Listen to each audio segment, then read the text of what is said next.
Here's a tweet from Brendan Carr of the FCC. He says, it would be concerning to many if the bill allowed this, in reference to Tucker Carlson. It does not. The text is definitive on this point. The bill does not apply to just any social media platform. Far from it. Here is the only and targeted application. 1. If you're an individual user, the bill confers zero authority to the government over you. 2. The bill only applies to applications controlled by one of 4 foreign adversary governments previously codified in law by Congress: China, Iran, North Korea, or Russia. An act of Congress would be required to change that. The bill is clear that it is not enough to merely have operations there or do business there. It must be controlled by one of those 4 governments. 3. Even then, the bill only applies if the application presents a demonstrated and significant threat to national security. Control by one of the foreign governments alone isn't even enough under the bill. And then only after public process provided and Congress reported to with a description of the specific national security threat. Now, that number 4 doesn't mean much to me. If a president wanted to make an argument for a threat, he's going to make his argument and Congress is going to go, oh, well, okay, then. So that doesn't mean a whole lot. He says every single one of those hoops and more must be cleared and met. So it is very narrow. It confers no authority to go after any other application, even if someone were to allege that it engaged in election interference. So in the event X or Rumble was accused of, like, say, by Ocasio-Cortez to Joe Biden of interference, then he's going to say, what interest does this app have in one of these 4 nations? And if so, what threat does this app pose to our national security? And if so, then we'll start by asking them to divest from that individual or country. Yeah. I mean, really think about what we know about ByteDance has originated entirely from leaked internal documents that have been given to journalists at Forbes. Like, we really don't even know a whole lot about this company. We know a whole lot about X and Rumble, right? They're American companies. Rumble is publicly traded. X was formerly publicly traded. They have a lot of reporting requirements. Americans are loudmouths, right? We talk about everything. We would know if these companies were compromised. It would be a very clear paper trail. There's just no pathway to this. And that's why this is so frustrating. It's like we're talking in circles. Let's start with this question. Should a foreign country have the right to dictate to 170 million people in this country? Now, how many are actually active young people on the platform? But to millions of people in this country, what is culturally relevant? Absolutely Should the not. United States allow the Communist Party of China to set the standard for content in the United States for its young generation? Guys, to all of these people who are saying like this bill is bad, I wonder how many of these exact same people have spammed the Yuri Bezmenov video about communists trying to infiltrate the country to infect the minds of our youth. And then we see on TikTok, what do you get? Dylan Mulvaney, the easiest example, because so many people are so concerned about how this unwell individual generates 10 million plus followers. They're intentionally jamming this stuff in the face of our young people to cause them self-harm. Now, what happens? Donald Trump says, we got to shut this down. It's one of the most egregious censors. It is one of the most notorious woke applications. And Trump says, let's stop this because they're tipping the scales against us. Democrats don't care. They say, no, we won't do it. And for sure, what came out of that was not good. Then Israel-Palestine happens. And all of a sudden, you've got a bunch of politicians being like, wait. China is showing, I think it's 10 times more content of Palestine as the victims relative to Israel. I'm not here to make an argument for either of these countries. Because of that, now you get members of Congress saying, okay, now we finally agree. We want to make a move against this app. They cite data capture as an issue. And that is a serious issue because it allows, seriously, the Communist Party of China to determine who votes and who doesn't vote.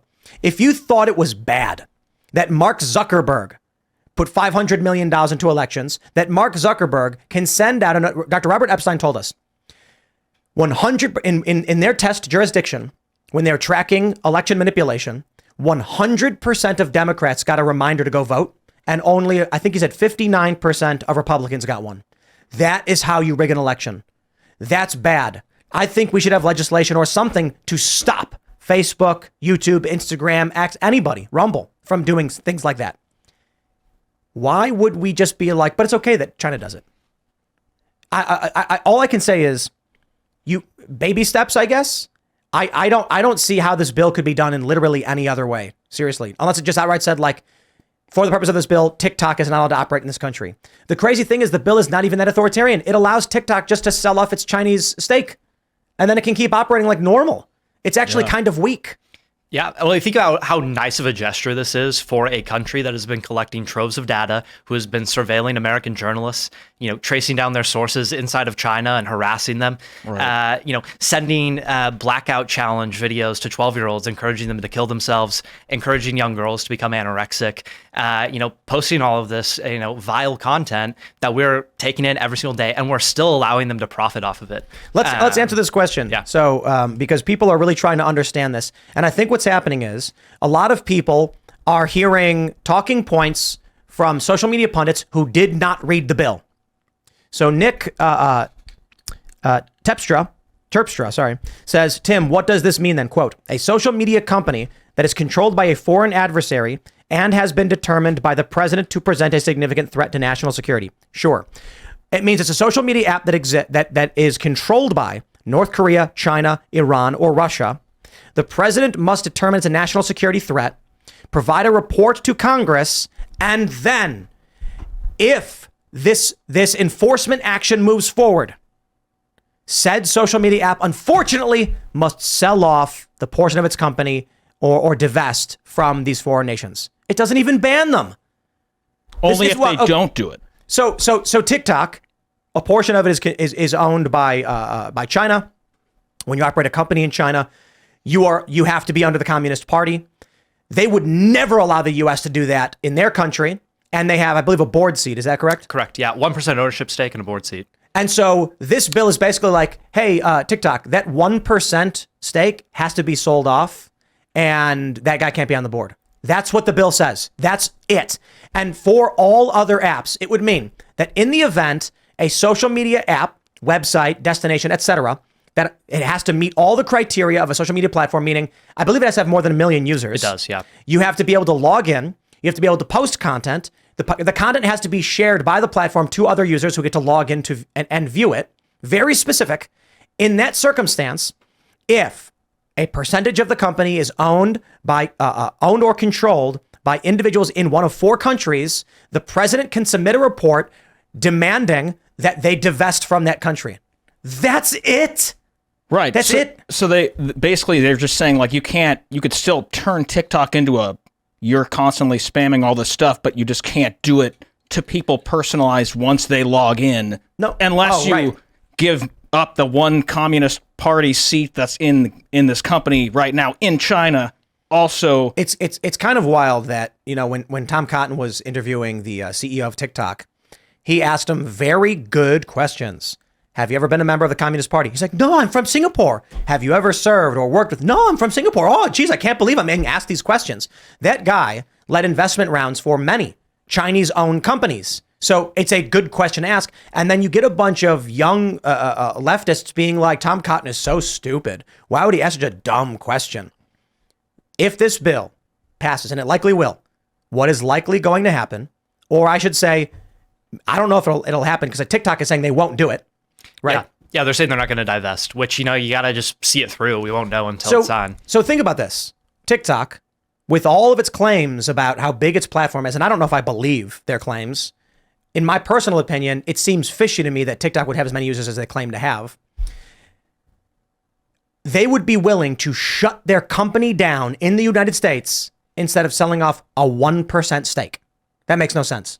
Well, it would be like $100 billion transfer if they sold to a U.S. company, like proper divestment. This is a massive sale. And that's when a lot of the speculation has been floating around of like, who's going to buy it? There's plenty of bidders out there. Yeah, well, it's like even Sam Altman has, name has been thrown out for this.